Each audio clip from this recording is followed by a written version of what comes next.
Veš, veliko ljudi sprašuje, ali bi mu morali odpustiti ali bi morali nastopiti. In mislim, da vsi postavljajo napačno vprašanje. Ljudje želijo razpravljati o tem, ali je njegovo opravičilo iskreno. In mene ne zanima, ali je iskreno. Ni prizadel Izraela. Prizadel je judovske otroke v Londonu, katerih sinagoge so bile požgane z molotovkami prav prejšnji mesec.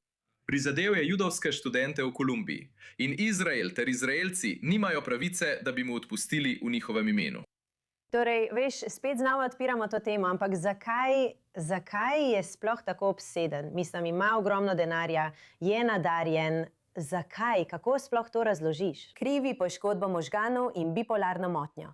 Ampak veš, ali je to res prevzemanje odgovornosti?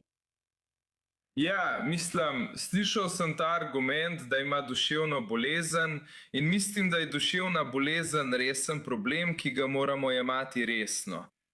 Ampak to ne upravičuje, da rečeš, da boš proti Judom sprožil Defcon 2-3, da izdaš pesem s Heil Hitler, da prisiliš mlade temnopolte otroke, da v njegovem glasbenem videu pojejo Heil Hitler. Vse to ni mogoče pripisati duševni bolezni. To je taktika, ki jo je uporabil, ker je želel biti slaven, ker je želel več, že je bil slaven, želel je biti še bolj slaven, želel je več pozornosti.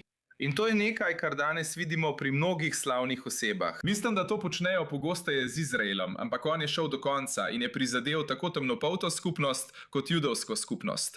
To ni nekaj, kar bi lahko odpustili. In veste, slišim ljudi, ki pravijo, da moramo odpustiti, da moramo najti čuvo. Ampak judovstvo glede tega ni popustljivo. Maimonides je bil zelo jasen. Čuva zahteva, da vrneš, kar si vzel, preden prosiš, da te sprejmejo nazaj.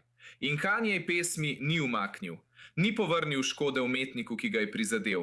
Ni niti umaknil blaga svastiko. Preskočil je vse korake in šel naravnost na stadion. Zato mislim, da tega ne bi smeli dovoliti. In veste, z tega vidika je rekel, da se je srečal, veste, z rabini in podobno. Mislim, kakšen bi bil pravi korak pokori, da bi se dejansko izobrazil in začel izobraževati ljudi, ki jim je nekako pridigal, naj sovražijo judovsko ljudstvo. Ja, mislim, pokora je zasebna, je zahtevna in ne prinaša prodaje vstopnic.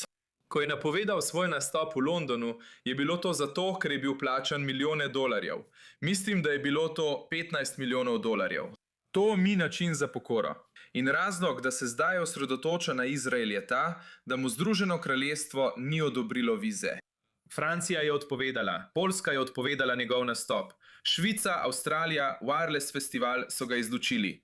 Ni se zbudil in izbral Izrael, ter se odločil, da bi rad, veste, šel na zasebno potovanje in izvedel več. Evropa ga je stisnila v kot, tako da mu je ostal le še Izrael. In to je človek, ki si kupuje izhod iz posledic. Cena za to pa je judovsko dostojanstvo.